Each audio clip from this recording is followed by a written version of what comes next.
of California, on behalf of independent Chevron gas stations and standard stations throughout the West, invite you to Let George Do It. Another adventure of George Valentine. Personal notice. Danger is my stock and trade. If it's something you can't handle and it must remain strictly confidential, you got a job for me, George Valentine. Write full details.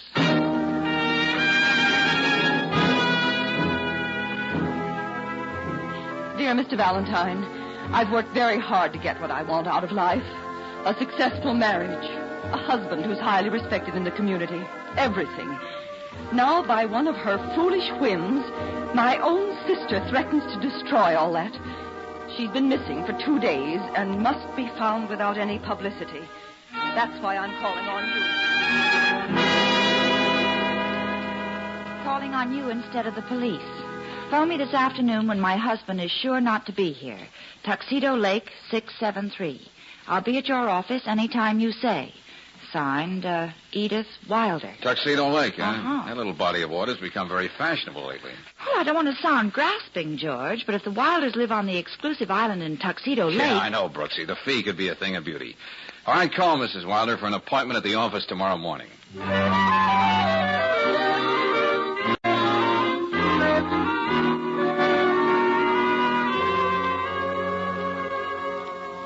After thinking it over, Mr. Valentine, I decided to bring Angela's husband with me. Oh, Edith, you shouldn't have hired this man's services. Angela is free to do anything she chooses now. Leave this to me, Walter.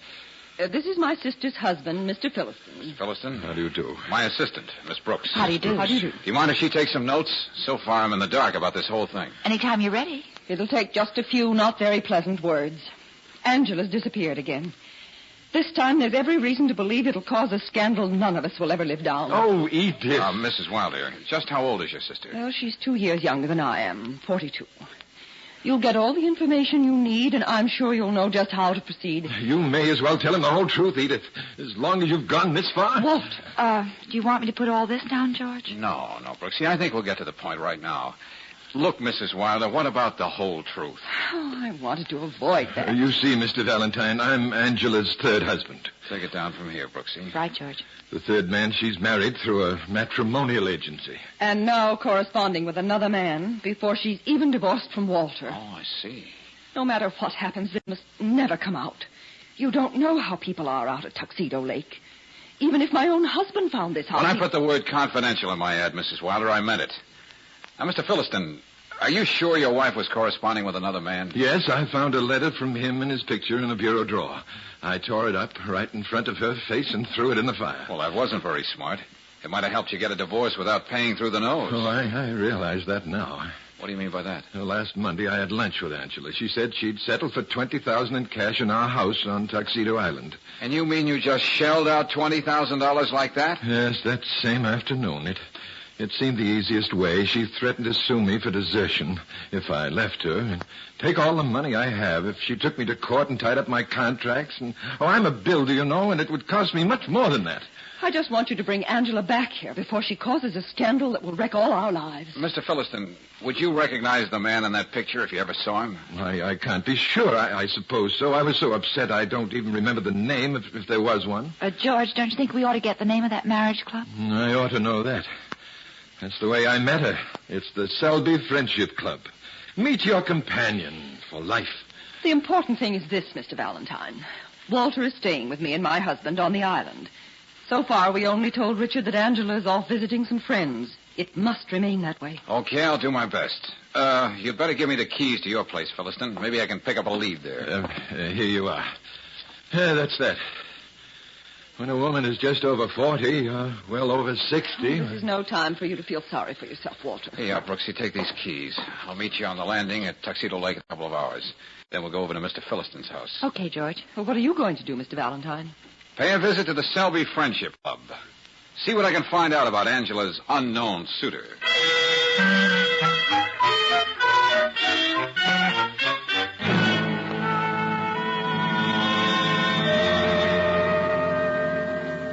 Now, Mr. Selby, I'm afraid I'm not mistaken. I can't believe it, Mr. Valentine. not Angela Kramer Holloway Philistine. Amazing how you remember the names of all her husbands. But, of course, you've been providing her with them for years. Young man, I don't like your cynical tone. So sorry. I guess I got out of the wrong side of the bed this morning. The Friendship Club serves a very definite purpose. Yeah, I know. Bringing together people with identical interests has proven much more successful than aimless courtships and haphazard romances.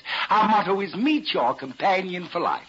Such as Mrs. Angela Kramer Holloway Philistine. Of course, there are exceptions. All right, but... let's skip the spiel, Cupid. It stands to reason that if Angela got the romantic urge again, she'd patronize the Friendship Club, which gave us such excellent service in the past. Well, I'm sorry to disappoint you, sir. I know of no correspondence between Mrs. Philistine and any of my clients. You sure about that?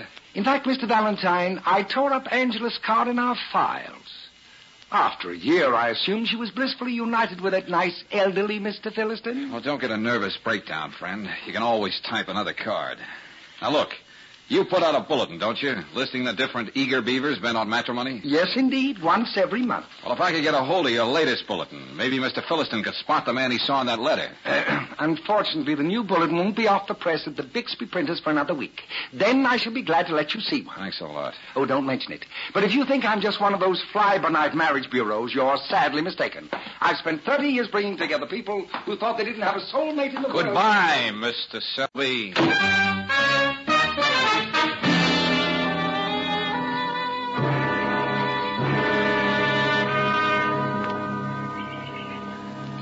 Well, George, looks as though this trip to Philistine's house wasn't worth the boat ride across the lake. Yeah, Angel.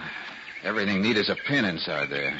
Not a sign of violence anywhere. Well, we don't have much to work on, do we? Well, I thought I could get something out of Selby. That was a complete washout. Well, George, Yeah, Brooksy? may I say something? I mean, as a woman. I wouldn't have you say it any other way. Oh. Well, did you notice Mrs. Philistine's closets? Like any other woman's, why? Stuffed to overflowing with furs, lined with dozens of dresses and racks of shoes. Look, this is no time to comment on feminine extravagance, Angel. Yeah, but how about feminine psychology? Huh? Well, members of our sex just don't leave all those frills and fripperies behind, especially when we're supposed to be running off with another man. Yeah. Hey, wait a minute, Brooksy. You got something. Mm-hmm. Look, get to a phone. Okay, I saw one in the living room. Call the Wilders. If Edith doesn't want to walk over here, ask her for a quick inventory of her sister's things. Of course. She'll know if Angela took anything with her. How do you like that? She can't just be missing. Nothing as simple ever is, my friend. Hey, where did you come from? Who are you, one of Angela's friends? It's hard to tell. Sometimes they're young, sometimes they're old. What have you got to do with Angela? Oh, nothing. I'm just her son. Son? So you see, I speak with authority. Can I get your drink? Well, if you're her son, aren't you at all concerned about what's happened to her since Monday? I haven't been able to sleep one single night. Now, that's obvious. I have the greatest admiration for my mother and her assorted husbands. I'm Bud Kramer. I spring from Mama's #1 marriage club bargain. Are you going to be the fourth, Papa? The name's Valentine. I'm here to see if I can find your mother. Get out. Hey, now, wait a minute. I said get out. If you never find her, it'll be the best break I ever got. This house will belong to me, and I'll come into some money. If you don't stop sticking your chin in my face, son, I'm going to have to do something about it. Oh, it's fine to have a mother you can respect.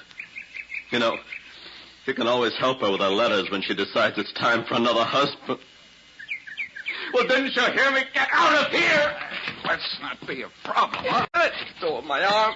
You'd better go upstairs and go to bed. You've had a busy night. You've been getting around today, too. Go on, sleep it off. Yeah, I'll do that. I'll sing myself to sleep with Brahms' lullaby. Or maybe I'll make it Mother McCree. Be sure to find my mother, will it? Tell her how much a little boy needs her. George, who was that? What did he mean? We'll get to him later. What did Edith say? Well, it's the strangest thing, darling. Yeah, what is? Edith says apparently Angela didn't take a stitch of clothing with her. And you know that blue plaid dress hanging over the chair in her bedroom? Yeah, I saw it. Well, Walter said that was the one she wore the day he gave her the $20,000 and she disappeared. With a towel around her or a bathing suit? Oh, no, Brooksy, this doesn't whack up at all. Yeah, I know. It's beginning to look more like something for homicide, not missing persons. Well, Lieutenant Riley is just going to love us when we present him with this case. Well, of course, we're not sure yet. Brooksy, I'm going to take one more stab at keeping this confidential. Meaning? A visit to Bixby Printers. I'd like to get a preview of next month's bulletin of the Friendship Club.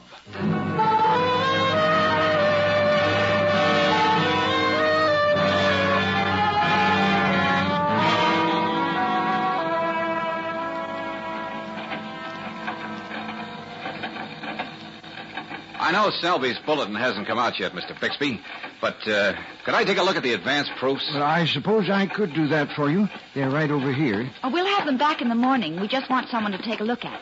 I take it, Mr. Valentine, you're from the police. Well, let's just say I'm working with the police. Well, okay, just so long I don't lose any time on the job. Yeah, they're right here in this file. I just had them out a couple hours ago.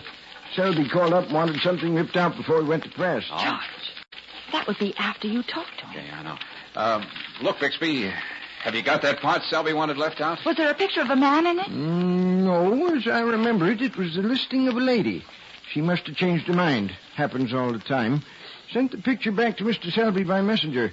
But here's the copy that went with it, if you want to see it. Yeah. Friendship Club member number 40. Young, attractive divorcee. Amiable, fun-loving, anxious to live life to the fullest. Major interests, good books, cooking, and so forth and so on. Well, that's a dead end. Yeah. All right, Mr. Bixby, we'll have these back to you in the morning first thing. I'll get back, Brooksy. You know, I'm beginning to feel like a Tuxedo Lake commuter.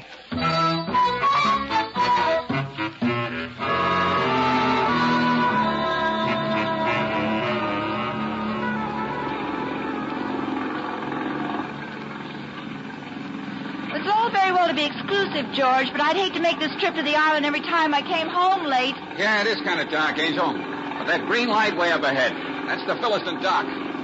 Say, what happens if Mr. Philistine doesn't recognize any of these Romeos in the bulletin as Angela's boyfriend? Well, suspecting what we do, Brooksy, we'll just have to dump the case in Lieutenant Riley's lap tomorrow morning. We won't be giving him much to work on, except our suspicions. And the fact that when a woman walks around with $20,000 in cash, she just naturally... Hey, Brooksy, that motorboat coming toward us. Well, they can see us. They've got their searchlight right on us. Well, I can't see a thing with that glare. Turn, George, turn. They're coming right at us. I'm trying. What's the matter with you? Oh, can't you see him? Brooksy!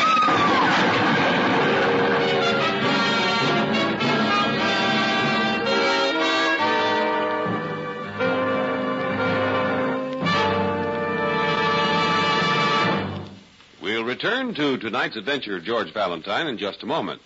Meanwhile, a word about preparedness and that summer holiday.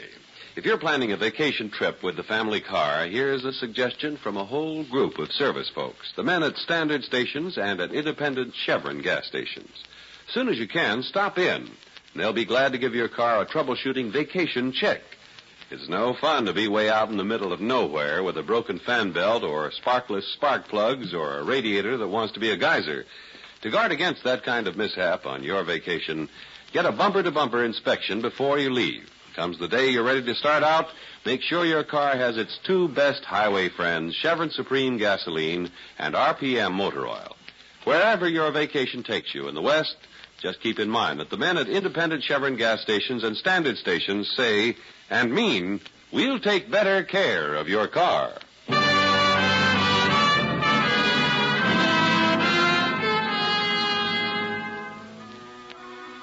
And now back to tonight's adventure of George Valentine.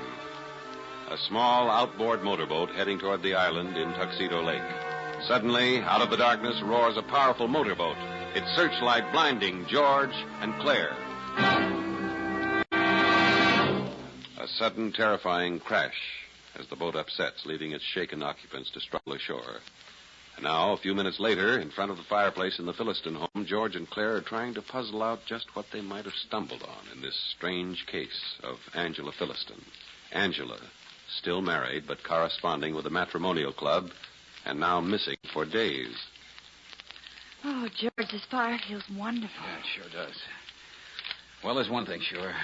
Whoever just tried to feed us to the fish is right here on Tuxedo Lake. Yeah, but what is it we know that we don't know we know? Oh, Brooksy, at this point, I don't know from nothing. The three people might possibly want us out of the way are right here on this island. Bud Kramer, Angela's son, who hates his own mother. Mr. Philistine, who got such a raw deal from Angela the one and only time he used the services of the Friendship Club. Yeah, that's right. And Sister Edith, who said she'd do anything to keep a breath of scandal from the swank shores of Tuxedo Island.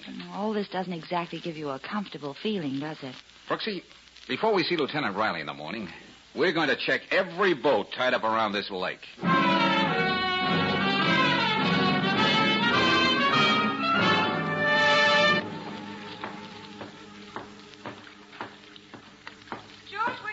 come here, Brooksy. George, the Philistine boat. Yeah, the Angela. Tied up right here in front of the house. As innocent as you please. And look at this big dent right here on her nose. All the paint scraped off.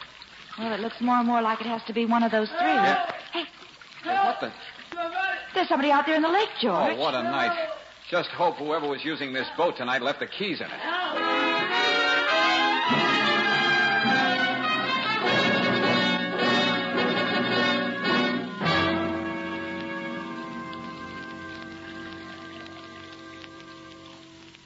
Valentine, I've told you. I went into the village to celebrate. Sounds funny to me, Bud. What have you got to celebrate with your mother missing? Well, that's what I was celebrating. Let's skip that routine. I was feeling pretty good, so I thought I'd swim across the lake. Clothes and all? Seemed like a good idea at the time. Suddenly I had to prove to myself that I was a reasonable facsimile of a man. Yeah. Guess I'm not in very good shape. How about this version, Bud? You tied up the Angela after you plowed into us. And you were swimming away from the island toward the shore. Then you'd be in the clear. I don't know what you two are talking about. We'll see about that later. Now, you go upstairs to your room and stay there. Look, you can't order me I around. said go to your room. Yeah, go to your room, buddy. When I was a kid, whenever I was in the way, Angela would say, go to your room, buddy. My adoring mother. Fun-loving. Anxious to live life to the fullest. Well, where's my wondering mother tonight? I can't help feeling sorry for that boy, George. To tell you the truth, I wasn't listening to him very hard. What? These red flagstones in front of the fireplace. Yeah, what about them? Red stains on red flagstones wouldn't show up very clearly ordinarily. But the light of the fire brings them out. Huh? Look at them, Brooksy. Is that blood? Could be. This might be the sign of violence we didn't find when we went over this place before. Well, if you're right, Lieutenant Riley will certainly have something to work on when we come back here in the morning. And if I'm right, Brooksy, it means Angela Philistine was murdered.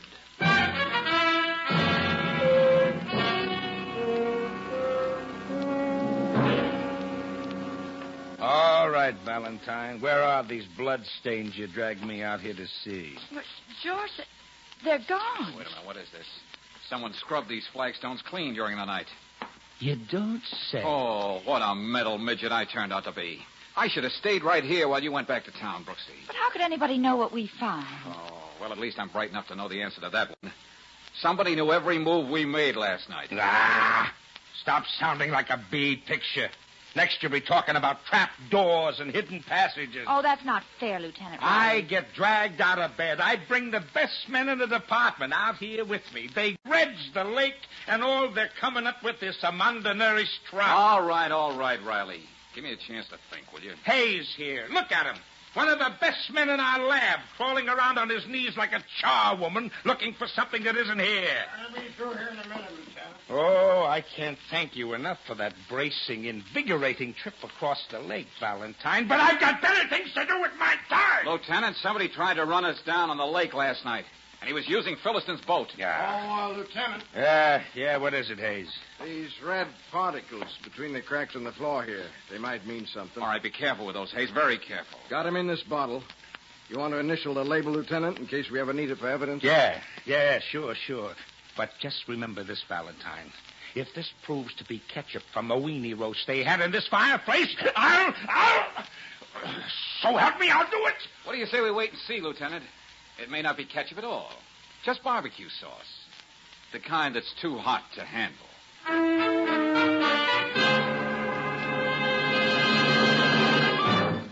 Well, Valentine was right. It was blood, all right. Human blood. Angela's? I don't understand. Who'd want to kill her? Oh, I can't believe it. We found it's the same blood type as your sister's, Mrs. Wilder. Oh, no. No. Now, that's not going to help at all, Mrs. Wilder. I know I may have sounded selfish and petty. Just thinking of the scandal Angela might cause, but now that it looks as though my sister was murdered, none of that matters. All right, folks, all right. Let's settle down and do some straight talking, huh? Mr. Philistine. Yes, Lieutenant. Well, this is the way it shapes up. Your wife never left the island. If she did, she was carried out after she was murdered in front of that fireplace.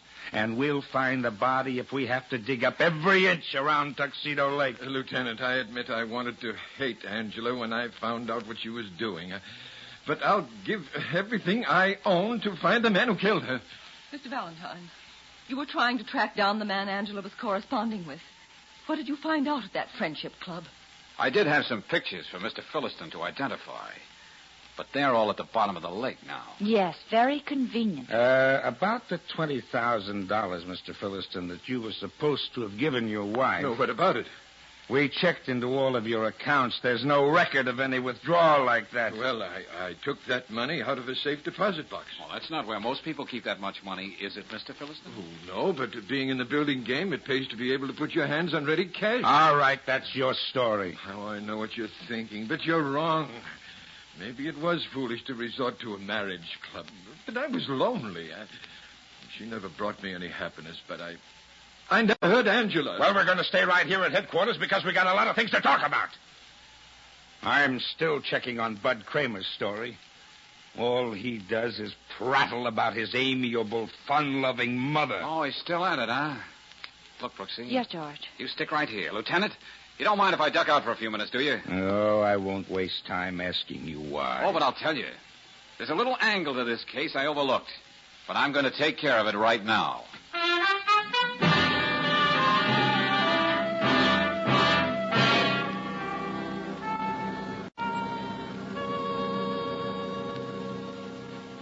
Come on, Selby, give. You were holding out on me before, weren't you? Well, I answered all of your questions to the best of my knowledge. You mean you just told me as much as you thought I should know. But now you got to open up, Selby. This is a murder case, and the police are in on it.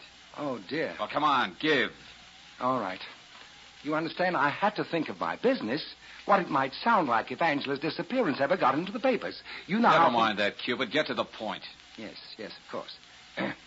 I suppose I should have told you that Angela was the second wife of Walter Philliston met through the Friendship Club. Well, surprise. That's the truth. Some names, Selby, some facts. Well, the name of Philliston's first wife was Frida Merritt. She was a widow, pretty well off. Yeah? They were married 5 years ago, and then she...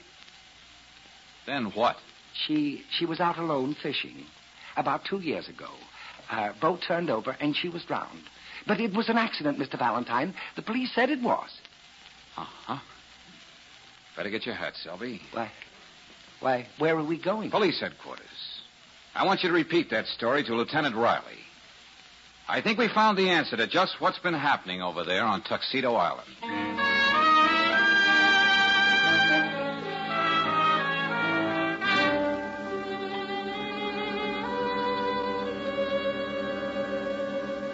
Well, thanks, Mr. Selby. Now, what about this, Philliston? I suppose I should have known this would have come out anyway. Why didn't you tell us before that you got your first wife through Selby's Friendship Club? Yes, you made us believe you were just a lonely man. And that was the first time you ever did anything like that. Does any man ever want to admit that he was played for a fool twice? What's that supposed to mean? Frida and I weren't too happy after a while. And she died. Well, believe me, we're going to check into that accident, and much more thoroughly this time, now that we know what we're looking for. That was an accident. And what about Angela? Oh, I don't know what happened to Angela after I gave her the $20,000. Of which we find no record. I'm sorry, Mr. Philliston, but I had to tell them what I knew. Oh, leave me alone. Oh, I do hope there'll be as little mention of the Friendship Club as possible in this affair. Is that all you've got to worry about, Mr. Selby? Of course, Miss Brooks. I've spent years and years building up a Okay, Selby, okay. You can beat it now. We'll call you when we need you. Yes, Lieutenant, of course. Just a minute, Lieutenant. Huh? Is it your usual practice to let a murderer walk out of your office? What are you talking about? You mean Selby? What kind of a joke is this supposed to be? I told you all I knew. Let me in on this, Valentine. Me, too. I'd certainly like to know what you're talking about. You had me on the hook for a long time, Selby, until I started remembering a few things. Lieutenant, he doesn't know what he's saying. Well, suppose we listen anyway. And stop squirming, Mr. Lonely Hearts. You can't talk your way out of this. It's there in black and white. Please, Mr. Valentine, tell us what you know. When I first walked into your office, Selby, you said you thought Mrs. Philliston was happily married. Well, yes. You said you even took a card out of the file and tore it up. That's right. But then why did you have her name listed in your new bulletin as a likely marriage prospect? That's a lie. Friendship Club member number 40, young, attractive divorcee, amiable, fun-loving, anxious to live life to the fullest. Of course. That was a description of Angela.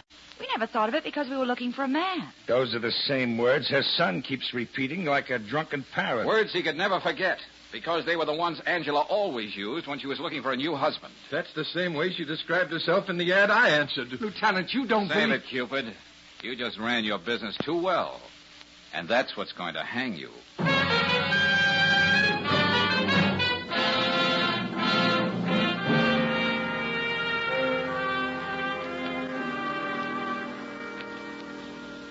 George, I still don't understand what reason Selby had for killing Angela. Because Cupid got double-crossed, Angel.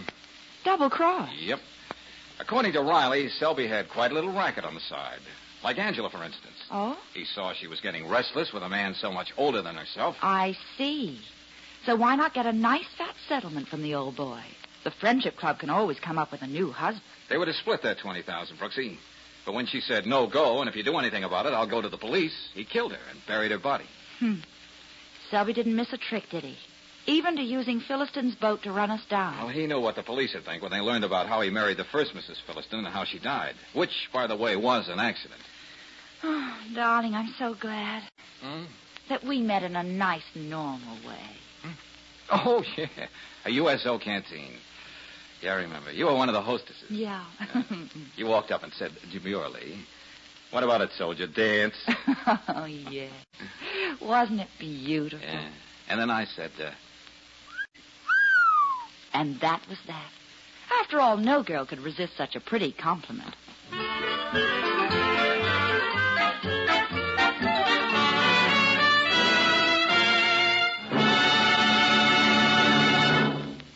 It's after 8 o'clock, and every minute counts. Mary's going to lead the promenade at the senior ball, if she ever gets there. Right now, she's with Roger in his car, and there's a big silence. Roger choked the engine and flooded the carburetor. Too bad. He should have used Chevron Supreme gasoline in his car. Special blending agents in this premium quality gasoline assure instant starts, speedy warm-up, powerful getaway in heavy traffic driving, fast starts, and all the power your car can handle wherever you're driving in the West. That's because Chevron Supreme is scientifically tailored to each different climate and altitude zone. Whether you're driving a new car or one that's many years old, you'll like the new get up and go that Chevron Supreme gives your car. Ask for it tomorrow at any standard station or independent Chevron gas station where they say and mean, we'll take better care of your car.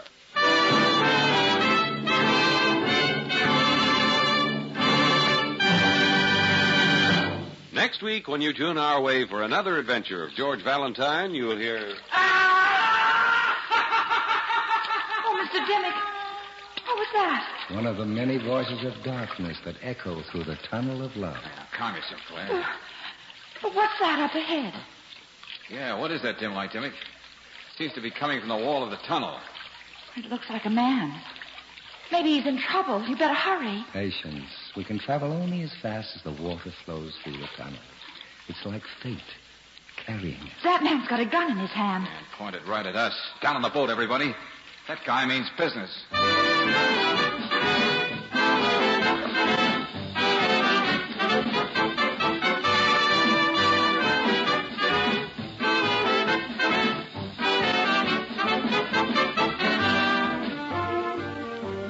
Tonight's adventure of George Valentine has been brought to you by Standard of California on behalf of independent Chevron gas stations and standard stations throughout the West. Let George Do It stars Robert Bailey as George with Frances Robinson as Claire. Wally Mayer appears as Lieutenant Riley. Tonight's story was written by David Victor and Herbert Little Jr. and directed by Don Clark. Also heard in the cast were Irene Tedrow as Edith, Paul McVeigh as Walter, Jack Edwards as Bud, Joe Forte as Selby, and Stanley Farrar as Bixby. The music is composed and conducted by Eddie Dunstetter. Your announcer, John Heaston. Listen again next week, same time, same station, to Let George Do It.